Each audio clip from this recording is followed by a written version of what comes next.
Vamos a leer en el Evangelio según San Marcos, capítulo 14, los versos 22 al 26. Todas las citas estarán aquí en la pantalla. Esperamos que nos pongan ahí las citas. El estudio de esta noche está en el estudio, por favor, si lo tienen ahí.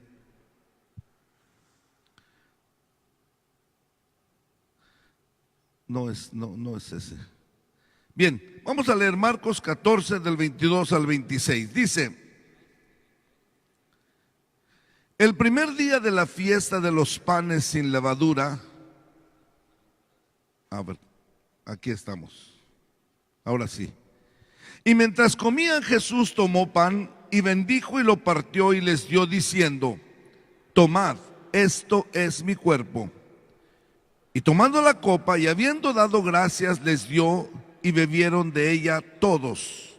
Y les dijo: esto es mi sangre del nuevo pacto, que por muchos es derramada. De cierto os digo que no beberé más del fruto de la vid hasta aquel día en que lo beba nuevo en el reino de Dios.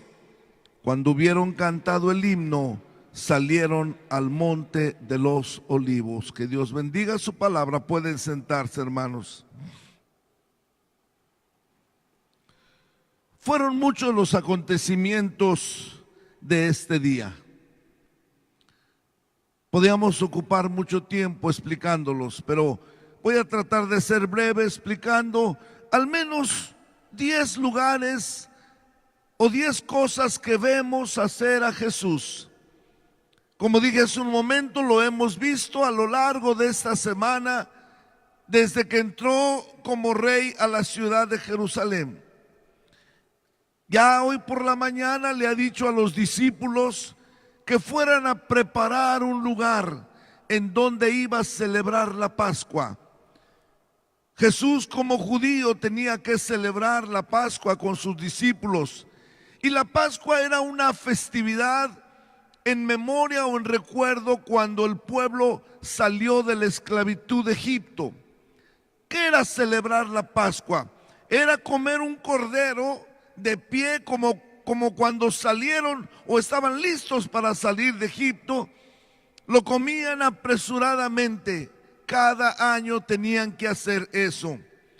Ahora vemos a Jesús esa noche cuando están teniendo la cena. Número uno, le vemos instituyendo un nuevo pacto, una nueva celebración. A partir de esta fecha, él ya no iba a volver a celebrar la Pascua con el Cordero. Lo hizo ahora en una forma diferente, instituyendo un nuevo pacto. Dice San Marcos 11, 22 al 25. No tenemos la cita ahí, pero Marcos 11, permítame tantito, estamos. A ver.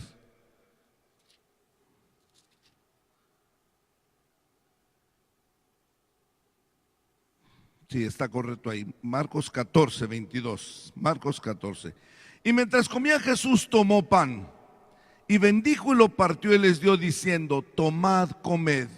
Este es mi cuerpo.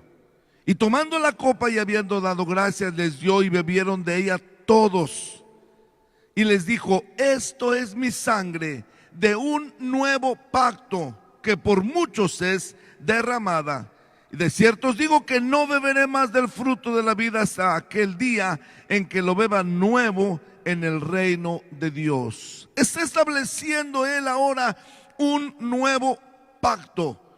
A partir de hoy ya no sería un cordero, sino comer un pedazo de pan y beber un poco de vino. ¿Qué significaba este nuevo pacto? Así como esos elementos, ese pan y ese vino, al comerlos se iban a integrar a formar parte de su cuerpo, de cada persona o de cada discípulo, lo que Jesús quiere es pasar a formar parte de nosotros. Esta noche Vamos a hacerlo como Él dijo, háganlo en memoria de mí. Vamos a comer un pedazo de pan, vamos a beber un poco de vino. ¿Qué significa eso? Ese pan y ese vino se van a integrar a nuestro cuerpo. No es Jesús que se convierte su cuerpo en este pan, no, son símbolos de su cuerpo y de su sangre. Esta noche vemos a Jesús instituyendo un nuevo pacto. Número 2, le vemos cantando. Oh, hermanos, me pongo a pensar, Jesús sabía que iba a morir y se pone a cantar. Normalmente se cantaban los salmos del 113 al 115. Dice el versículo 26 que leímos: cuando hubieron cantado el himno, salieron al monte de los olivos. Me estoy imaginando aquella mesa. Se levantan 11 discípulos, Judas había salido, y Jesús con ellos, y empiezan a cantar. ¿Qué cantarían? Yo quiero imaginar, hermanos, aquellas voces roncas, varoniles, cantando, por ejemplo, el Salmo 23. Cuadra muy bien este salmo para la ocasión. Léalo conmigo, por favor. Y mientras lo leemos, imagine a Jesús, quizá con un nudo en la garganta, cantando este salmo antes de salir para el monte de los olivos. Jehová es mi pastor, nada me faltará. En lugares de delicados pastos me hará descansar. Junto a aguas de reposo me pastoreará. Confortará mi alma.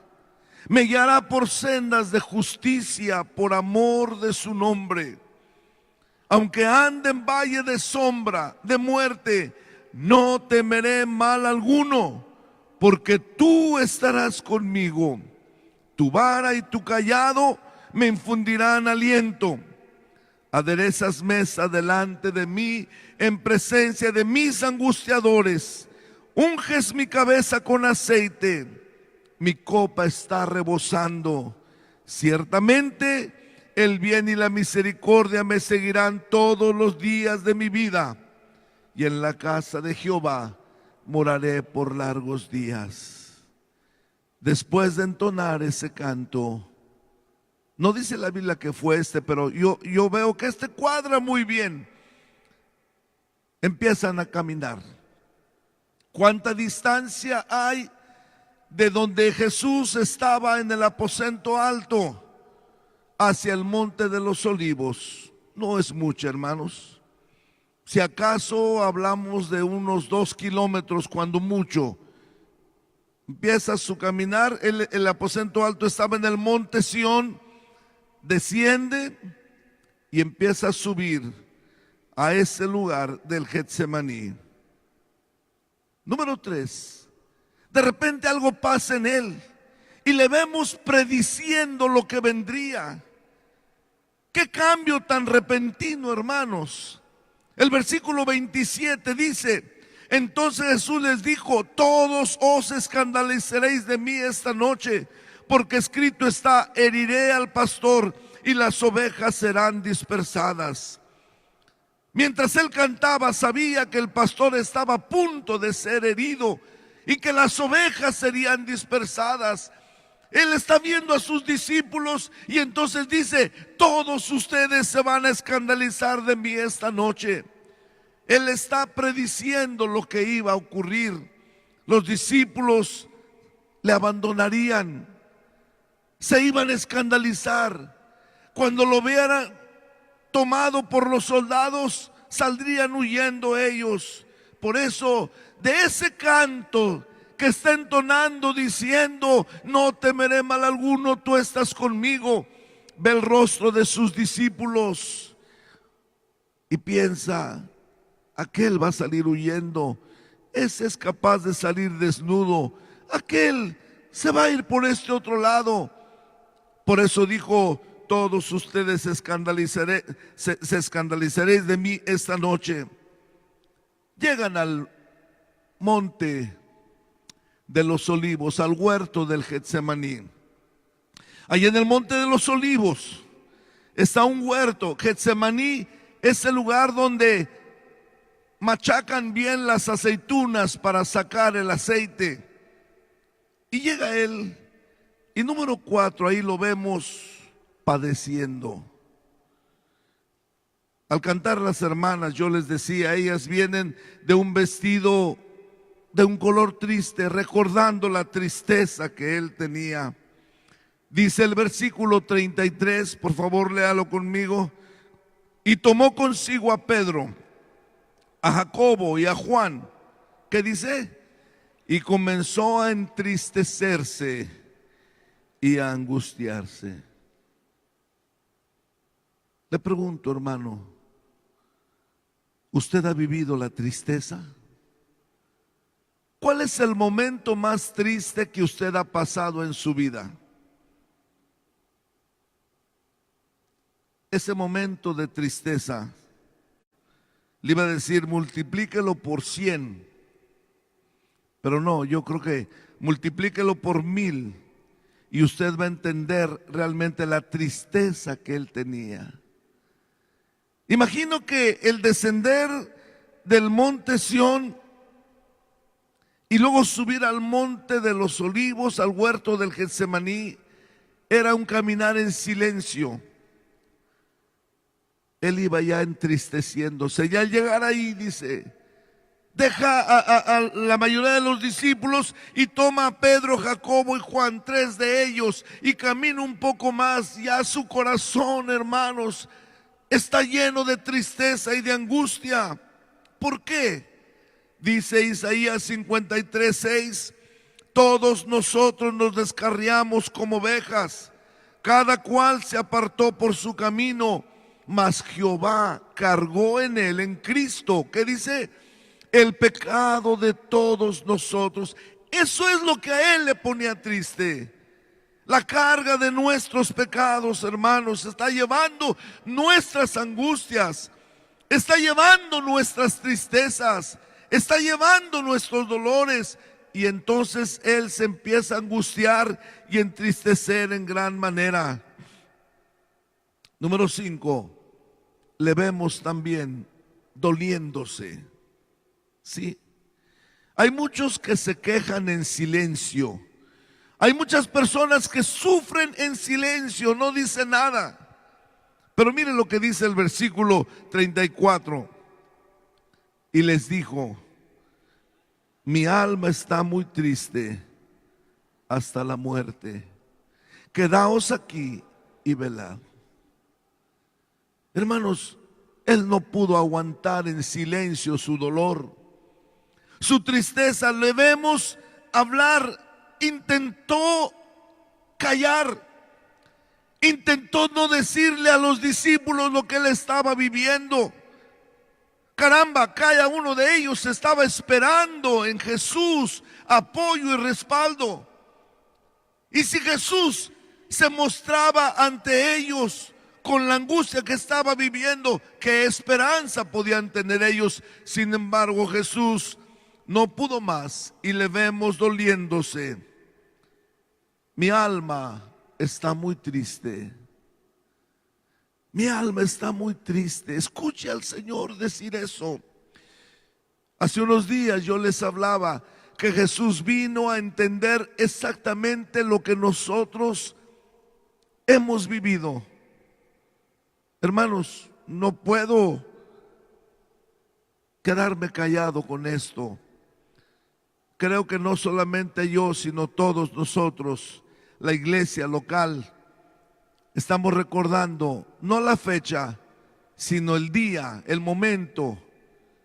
Hace un año, en este día, mi papá estaba a 24 horas de pasar a la presencia del Señor. Había dolor, había tristeza. Y Jesús no se queda callado y les dice, yo estoy triste, mi alma está muy triste hasta la muerte. Llevó nuestros pecados, hermanos. Su alma estaba abrumada por una tristeza mortal. siento morirme de tristeza. Usted ha pasado tristeza. Recuerde, Jesús pasó esa tristeza. Llevó nuestros dolores, llevó nuestras tristezas. Él puede consolarnos. Número 6. Esa noche le vemos encontrar la solución a su tristeza. Y es precisamente esto: orando, orando, orando. No hay mejor remedio para una tristeza, hermanos, que doblar las rodillas y acudir a aquel que todo consuela y decirle: Señor, tú eres el consolador, mi alma está triste. Dice la Biblia en el versículo 35, yéndose un poco adelante, se postró en tierra y oró que si fuese posible, pasase de él aquella hora. Su oración fue constante.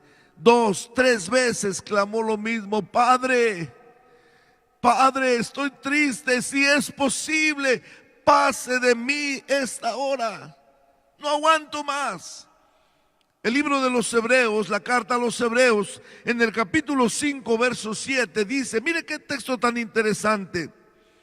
Y Cristo en los días de su carne, ofreciendo ruegos y súplicas con gran clamor y lágrimas al que le podía librar de la muerte, fue oído a causa de su temor reverente. Este versículo nos explica 4 cosas: ruegos, súplicas, clamor y lágrimas. Ruegos, súplicas, clamor y lágrimas. O sea, la oración de Jesús no fue nada más: Padre, pues si puedes, pasa de mí esta copa. Hermanos, Él rogó, clamó. Y dice, suplicó, rogó, suplicó, clamó y lloró al Padre.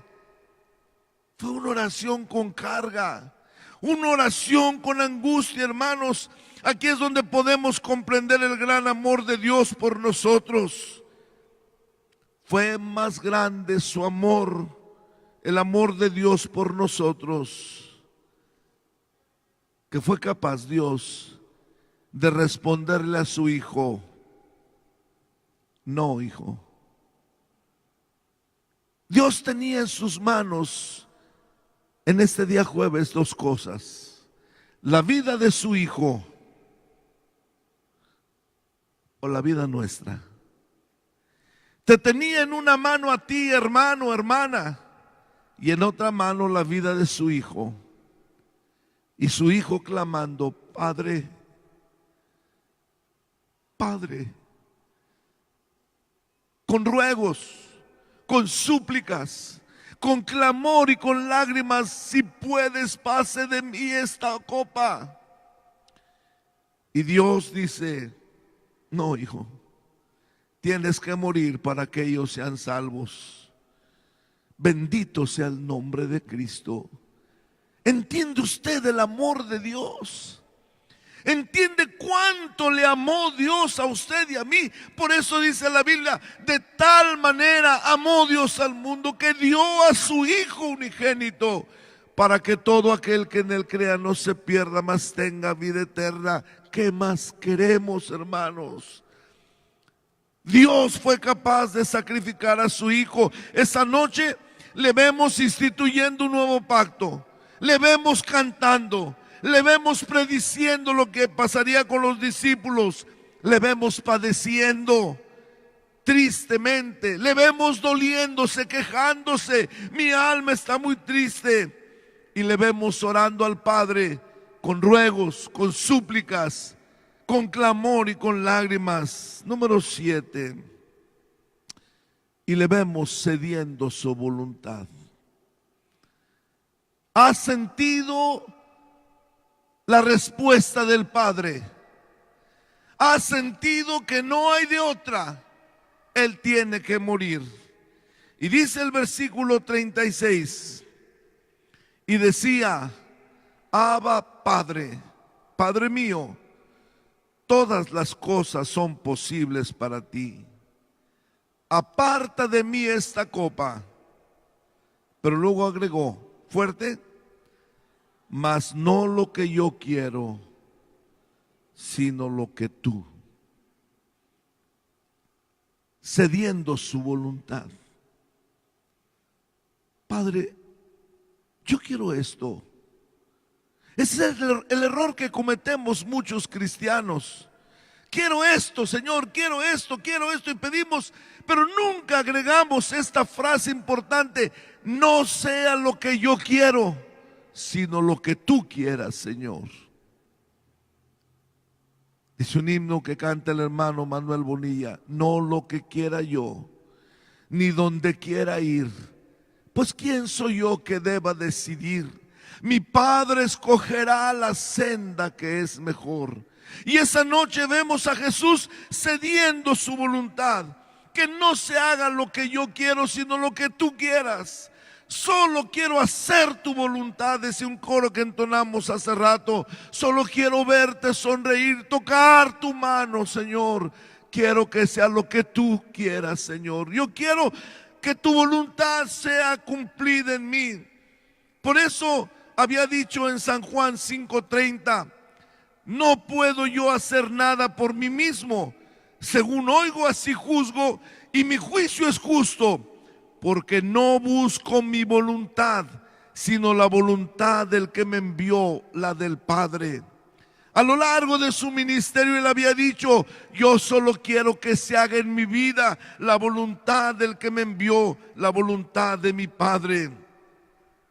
Y el apóstol Pablo, cuando le escribe a los filipenses en el capítulo 2, verso 8, les dice: estando en la condición de hombre, se humilló a sí mismo, termina el texto, haciéndose obediente hasta la muerte, y muerte de cruz. Hermanos, muchas victorias tendríamos si nosotros cediéramos nuestra voluntad al Padre. No lo que yo quiera, sino lo que tú quieras. Número 8. Esa noche también le vemos exhortando. Su dolor, su tristeza que él está viviendo, no le impide dejar de aconsejar a los suyos. Dice el versículo 37 y 38. Vino luego y los halló durmiendo y dijo a Pedro: Simón, ¿duermes? ¿No has podido velar una hora? Velad y orad, para que no entréis en tentación. El espíritu a la verdad está dispuesto, pero la carne es débil. Aprovecha el Señor para exhortar. Él no ha dejado de aconsejar a los suyos. Mira que sus discípulos están durmiendo y les dice: velad y orad para que no entréis en tentación. Hermanos, aprovecha para decir la necesidad urgente que hay en nuestra vida de la oración, de estar vigilantes. A pesar de su dolor, Él previene lo que puede venir. Si tú dejas la oración, si no estás apercibido, vas a caer en la tentación. Hay muchos que dicen: es que no supe ni lo que me pasó. Cuando me di cuenta, ya había ofendido a Dios. No, eso fue con tiempo. Dejaste la oración, dejaste el ayuno, dejaste de venir a los cultos, dejaste la lectura de la Biblia. Ayer veíamos un texto que dijo el Señor: cuando veas que estas cosas empiezan a ocurrir, erguíos, levantad vuestras cabezas, porque vuestra redención ya está cerca. Velad y orad para que no entréis en tentación. Número 9. Y le vemos haciendo una confesión. Una declaración, una confesión a sus discípulos con una maravillosa declaración. Versículo 41. Vino la tercera vez y les dijo: dormid ya y descansad. Basta, la hora ha venido. He aquí el Hijo del Hombre es entregado en manos de pecadores. Él podía llamar 12 legiones de ángeles, pero permitió ser traicionado por uno de los suyos. Permitió ser tomado preso. Los mismos soldados que llegan a buscarle. Ya Judas le ha dado un beso. Él ha dicho, con un beso entregas al maestro. Aún así los soldados ni cuenta se habían dado. Y Jesús les pregunta, ¿a quién buscan? A Jesús. Yo soy, dijo él. Le vemos, hermanos, aquí confesando a sus discípulos, llegó el momento. El Hijo del Hombre es entregado en manos de pecadores. Esto revela su determinación por salvarnos. Y por último, hermanos, le vemos a Jesús dando las órdenes últimas a sus discípulos. En el verso 41 vimos que dijo, duerman ya, descansen. Pero miren lo que dice el 42. Levántense, vamos. He aquí se acerca el que me entrega. En el verso 41 les dijo, duerman, descansen ya. Llegó la hora en que el Hijo del Hombre se ha entregado en manos de pecadores. Y el 42, como si dijera, no me dejen solo. Les dije que se durmieran, les dije que descansen, pero no quiero estar solo. Levántense, vamos. He aquí se acerca el que me entrega. ¿Y a dónde lo siguieron? No lo siguieron, hermanos. Marcos dice que uno se fue desnudo. Todos le abandonaron. ¿Hasta dónde le siguieron? Les dijo, descansen. Después dijo, vénganse, vamos. No quería ir solo, hermanos. ¿Hasta dónde lo siguieron los discípulos? Yo le pregunto a usted en esta noche, ¿hasta dónde está dispuesto o dispuesta a seguir a Jesús? Pedro le siguió de lejos. Fue el único que dice la Biblia que andaba siguiéndole de lejos. Hace 20 días que estábamos en Jerusalén, hacía muchísimo frío, hermanos. Yo regresé hasta afectado de la garganta, mucho frío. Y precisamente estábamos ahí en la casa de Caifás, recordando estos pasajes, cuando Pedro se acerca al fuego a calentarse por el frío que tenía. Tú eres de ellos. No, ni lo conozco siquiera. Al rato se acerca otro, tú eres de ellos. Te digo que no sé quién sea. Como había estado platicando mientras estaban calentando, alguien fue más allá y le dijo, sí, porque tú hablas como ellos. Y dice que empezó a maldecir. ¿Hasta dónde estamos dispuestos a seguirle? Concluyo el mensaje en esta noche, hermanos. Todo lo que acabamos de ver que ocurrió en este día no es para que usted empiece a llorar y a decir, pobrecito, cómo sufrió, pobrecito, ay, qué dolor, cómo sufrió él. No, mis hermanos. Nuestro pastor Chusito por eso estaba muy molesto con esa película de la Pasión, que lo que despierta es un sentimiento de compasión hacia el que está sufriendo. Ay, pobrecito, cómo sufrió. No piense usted qué pobrecito, cómo sufrió. Piense que todo el dolor que él pasó fue por nosotros. Fue por ti. Ese dolor era para ti. Ese sufrimiento era para ti, era para mí. era por nosotros. Hay un canto que también las hermanas han cantado: fue por mí que en la cruz sufrió. El último versículo, ¿puede leer conmigo Isaías 53:5? Mas él herido fue por nuestras rebeliones, molido por nuestros pecados. El castigo de nuestra paz fue sobre él, y por su llaga fuimos nosotros. Mire, nuestras, nuestros, nuestra, nosotros. Todo el dolor que Cristo sufrió fue por nosotros.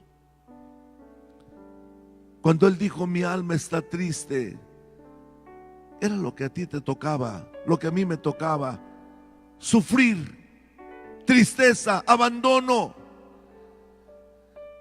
Pero aquella noche que hoy estamos recordando, Jesús ocupa nuestro lugar. Pónganse de pie, por favor. El Padre ha tenido en su mano la vida de su Hijo y la vida de nosotros. Y el Padre ha dicho: hijo, no es posible que los hombres sean salvos de otra manera. Tienes que ir a la cruz. Y cuando el Señor acepta morir por nosotros, le dice a los discípulos: levántense, el Hijo del Hombre es entregado en manos de pecadores. Levanta su rostro y va dispuesto a morir por nosotros. Así, esta noche, hermanos, Él no durmió. Hay un salmo que dice que lo echaron en una cisterna, lo llevaron a la casa de Caifás, ahí hay una cisterna, y lo tuvieron mientras ellos acordaban un juicio y lo declaran ir a la muerte por nosotros, por nosotros. Yo quisiera preguntarle en esta noche, para terminar este mensaje: ¿cómo corresponde usted a ese amor? ¿Cómo corresponde a ese amor? Ese amor que le llevó al Calvario. ¿Sabe que Él no pide otra cosa? Solo dice: déjame entrar en tu corazón. Déjame vivir en tu corazón. Yo quiero vivir contigo. Dame un lugarcito en tu corazón.